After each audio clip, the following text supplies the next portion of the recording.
many in Calhoun County.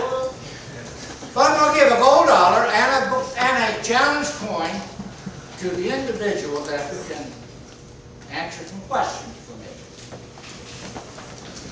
Now, I'm in the Marine Corps. Every commanding officer had a radio man that traveled with him. There's a great big box on his back that weighed, I don't know, 38 pounds or something like that. Had a great big long antenna that stuck up in the air. Anytime the company commander wanted to speak to one of his officers, he would get the radio man, grab the thing looked like a telephone receiver, and he would call his officer. But if he couldn't get it, then he would say, all right, I need a runner. A runner was as dangerous occupation as a guy with a flamethrower. The Japanese loved to shoot runners because they knew they were delivering a message. They loved to shoot flamethrower operators because they were scared to death of flame.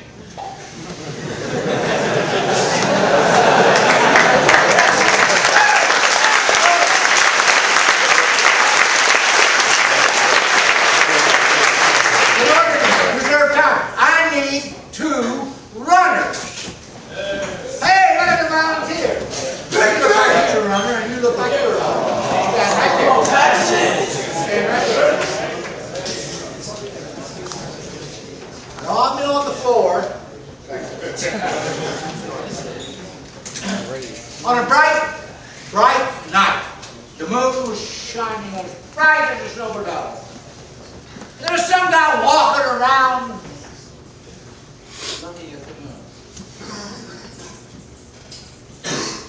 I wonder if a man would ever walk on that moon. He did.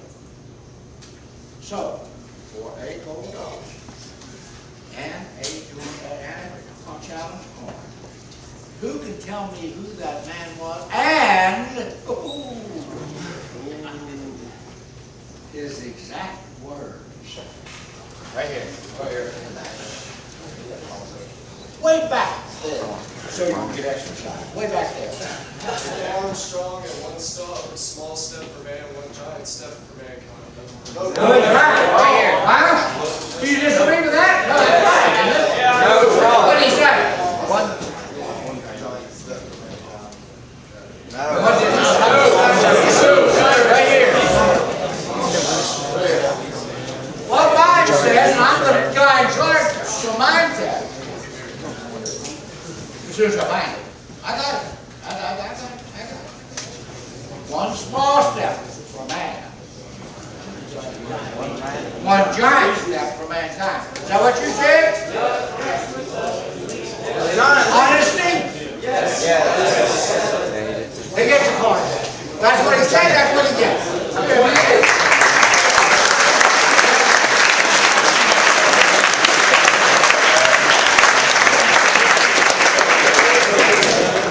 Well, there was some fellow out in Missouri that was selling hats and coats. He had graduated high school, but his folks couldn't afford to send him to college. But one day he decided he'd run for the Congress. And he did. And he did. And one day, suddenly, he was appointed the president of the greatest country with the greatest armed forces this country had ever had.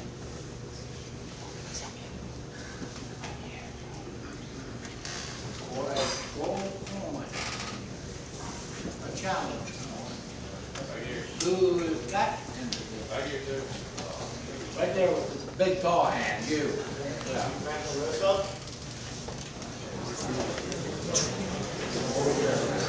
Senator. You're right. Come on.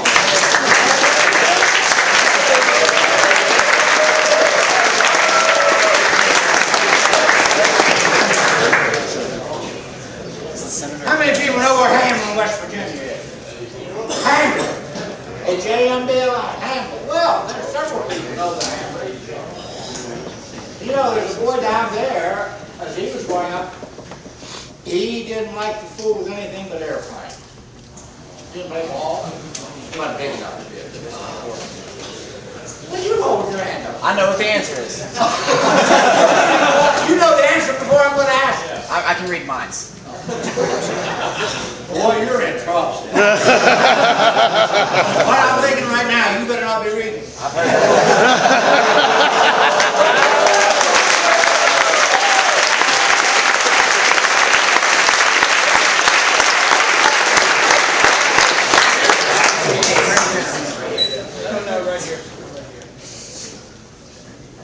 All right, I'm going to give you the opportunity to tell me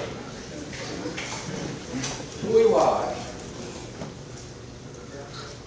and if he really was from Hamlin. Charles Yeager was really from Myra, West Virginia. Was what? From Myra, West Virginia. Charles That's Yeager. exactly Hey!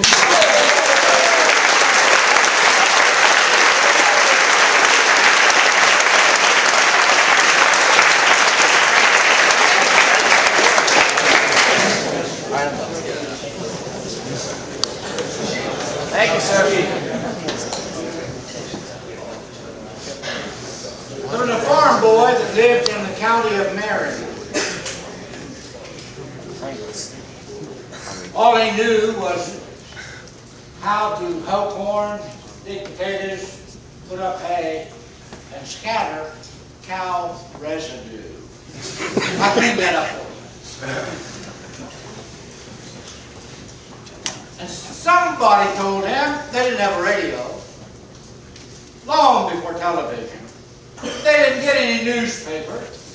But somebody told him one day, you know, there's somebody trying to take our freedom away from us. So he decided, that wouldn't be right. I pretty well like what I got, so that wouldn't be right. So he went to the Marine Corps to enlist. And he filled out all the paper that had to be filled out, handed it to the Marine recruiter or whatever he was. He didn't even look at the paper, he just looked at the individual and said, we can't take you. What a disappointment. So this young boy went back to the farm, thinking that if they don't want me, I don't want them. He didn't know that there was any other armed forces existed except the Marines. And the only reason he knew that was there were two fellows in his country community.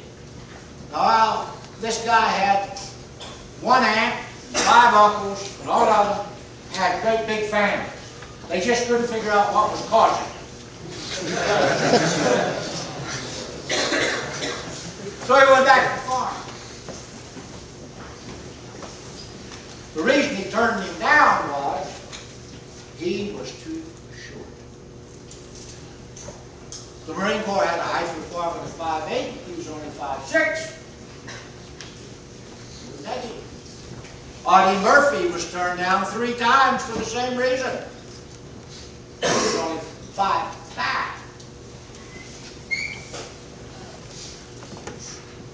But then that smart Marine kept his paper until they took off the height age, the height requirement, and then took him up. And off he went to World War II. Who was that guy?